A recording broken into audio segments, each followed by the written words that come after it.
حضرت ذوالقرنین رضی اللہ تعالیٰ عنہ جو اپنے وقت کے بادشاہ اور اللہ تبارک و تعالیٰ کے نیک بندے تھے، وہ ایک دن ایسے لوگوں کے پاس پہنچے جن کے پاس دنیاوی مال و متاع بالکل نہیں تھا۔ انہوں نے اپنی قبریں تیار کر رکھی تھی۔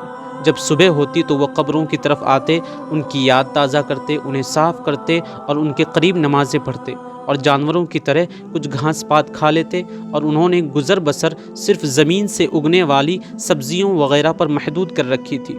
ذوالقرنین نے ان کے سردار کو ایک آدمی بھیج کر بلایا، لیکن سردار نے کہا ذوالقرنین کو جواب دینا کہ مجھے تم سے کوئی کام نہیں ہے، اگر تمہیں کوئی کام ہے تو میرے پاس آ جاؤ۔ ذوالقرنین نے یہ جواب سن کر کہا واقعی اس نے سچ کہا ہے۔ چنانچہ ذوالقرنین اس کے پاس آیا اور اس سے کہا میں نے تمہاری طرف آدمی بھیج کر تمہیں بلایا، مگر تم نے انکار کر دیا، لہٰذا میں خود آیا ہوں۔ سردار نے کہا اگر مجھے تم سے کوئی کام ہوتا تو ضرور آتا۔ ذوالقرنین نے کہا میں نے تمہیں ایسی حالت میں دیکھا ہے کہ کسی اور قوم کو اس حالت میں نہیں دیکھا۔ سردار نے کہا آپ کس حالت کی بات کر رہے ہیں؟ ذوالقرنین نے کہا یہی کہ تمہارے پاس دنیاوی مال و متاع اور مال و منال کچھ بھی نہیں ہے جس سے تم بہرہ اندوز ہو سکو، جس سے تم نفع حاصل کر سکو۔ سردار نے کہا ہم سونا چاندی کا جمع کرنا بہت برا سمجھتے ہیں، کیونکہ جس شخص کو یہ چیزیں ملتی ہیں وہ ان میں مگن ہو جاتا ہے اور اس چیز کو جو ان سے کہیں بہتر ہے بھول جاتا ہے۔ ذوالقرنین نے کہا تم نے قبریں کیوں تیار کر رکھی ہیں؟ ہر صبح ان کی زیارت کرتے ہو، انہیں صاف کرتے ہو اور ان کے قریب کھڑے ہو کر نماز پڑھتے ہو۔ سردار نے کہا یہ اس لیے کہ جب ہم قبروں کو دیکھیں گے اور دنیا کی آرزو کریں گے تو یہ قبریں ہمیں دنیا سے بے نیاز کر دیں گی اور ہمیں حرص و ہوا سے روک دیں گی۔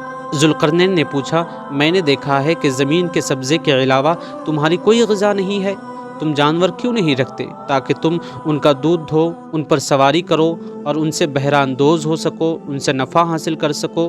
سردار نے کہا ہم اس چیز کو اچھا نہیں سمجھتے کہ ہم اپنے پیٹوں کو ان کی قبریں بنائیں، اور ہم زمین کے سبزہ سے کافی غذا حاصل کر لیتے ہیں اور یہ انسان کے گزر اوقات کے لیے کافی ہے۔ جب کھانا حلق سے اتر جاتا ہے چاہے وہ کیسا ہو پھر اس کا کوئی مزہ باقی نہیں رہتا۔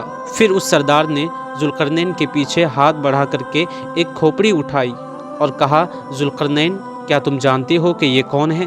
ذوالقرنین نے کہا نہیں، یہ کون ہے؟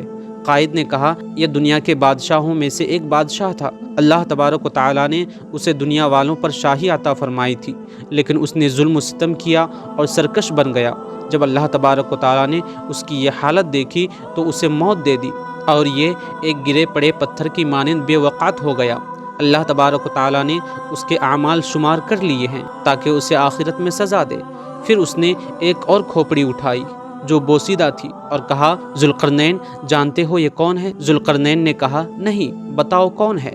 یہ ایک بادشاہ ہے جسے پہلے بادشاہ کے بعد حکومت ملی، یہ اپنے پہلے بادشاہ کا مخلوق پر ظلم و ستم اور زیادتیاں دیکھ چکا تھا، لہٰذا اس نے تواضع کی، اللہ کا خوف کیا اور ملک میں عدل و انصاف کرنے کا حکم دیا، پھر یہ بھی مر کر ایسا ہو گیا جیسا تم دیکھ رہے ہو، اور اللہ تبارک و تعالیٰ نے اس کا شمار فرما لیا، یہاں تک کہ اسے آخرت میں ان کا بدلہ دے گا۔